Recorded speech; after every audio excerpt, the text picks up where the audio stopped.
こんにちは。今回はアニメメイドインアビスより黎明鏡ボンドルドのマスクの制作解説動画となります。動画の題材上、漫画本編の重大なネタバレを含む可能性があります。ご理解の上ご視聴ください。発行機能も備えてあります。ぜひ最後までご覧ください。材料はこちら。すべての材料は100均、ホームセンター、Amazon 等で揃います。エヴァボードはコスプレボードというさらに質の良い材料もあるので、制作される場合はお財布と相談して適宜選択してください。G ボンドはパーツ同士の接着や塗装の際の下地作りに使用しました。缶スプレーはこちらを使用しました。2色で構成されているキャラクターなので、塗料をたくさん用意しなくていい点で言えば、作成のハードルが低いキャラクターだと思います。ただ、黒一つとっても、現在多くの種類の黒い塗料が売られています。かと思えば、紫の塗料は色の選択肢が缶スプレーの場合、とても少ないです。私はいくつか買ってみて、コスパとイメージに合う質感のバランスの取れたものを選択しました。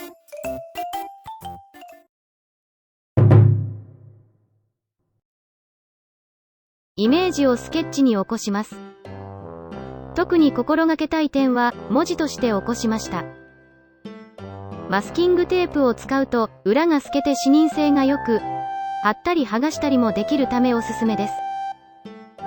ヘルメットを元にマスクの前面と後頭部の型紙を作ります。大体の形を切り出して、納得できる形になるまで調整を繰り返して形を整えていきます。使用する材料には厚みがあるので、それらも多少考慮して作成します。型紙を一通り作ったら、エヴァボードに型紙を転写していきます。パーツによって3ミリと5ミリのエヴァボードを使い分けていきます。転写が終わったら切り出していきます。断面が斜めになると思わぬ歪みが発生するので、垂直に角度を変えないように切り出すといいと思います。パーツを組み立てます。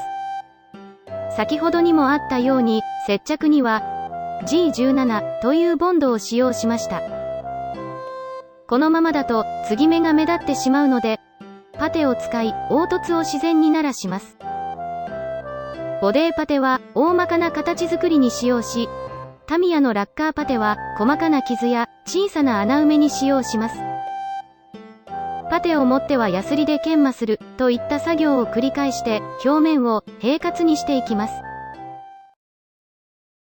ここで塗装の練習用に破壊されたバージョンのマスクをついでに作成しました。型紙を元にパーツを切り出して組み立てます。漫画での登場シーンを確認しながら、面の割れやひびを下書きし、カッターで切り取ったり、パーツを接着したりします。その後、リューターやヒートガンで表面を整えます。露出する目のパーツを作ります。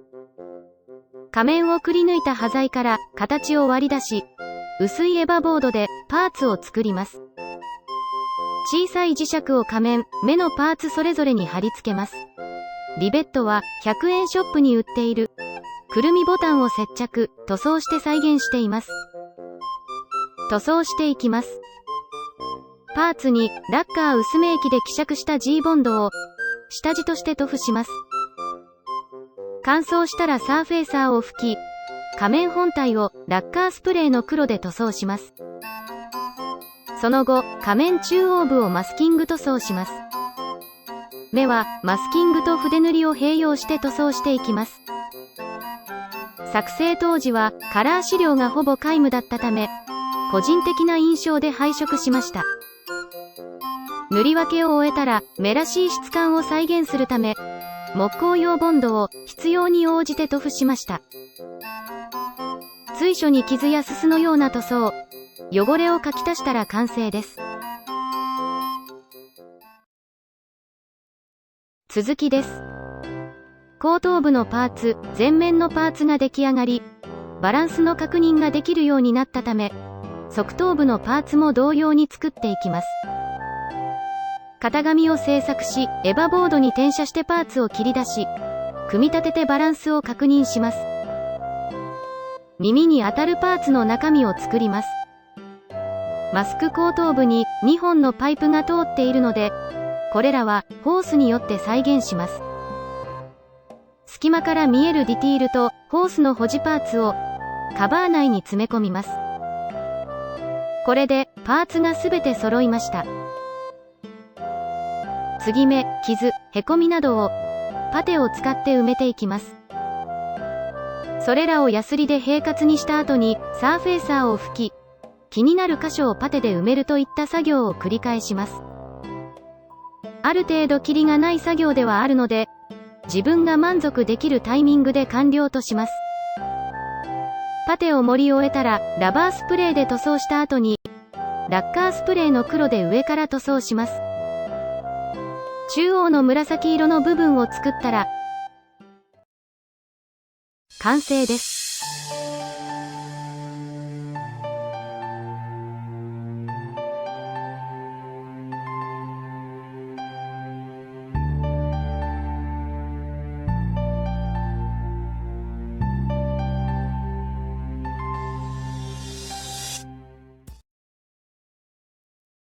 おまけです。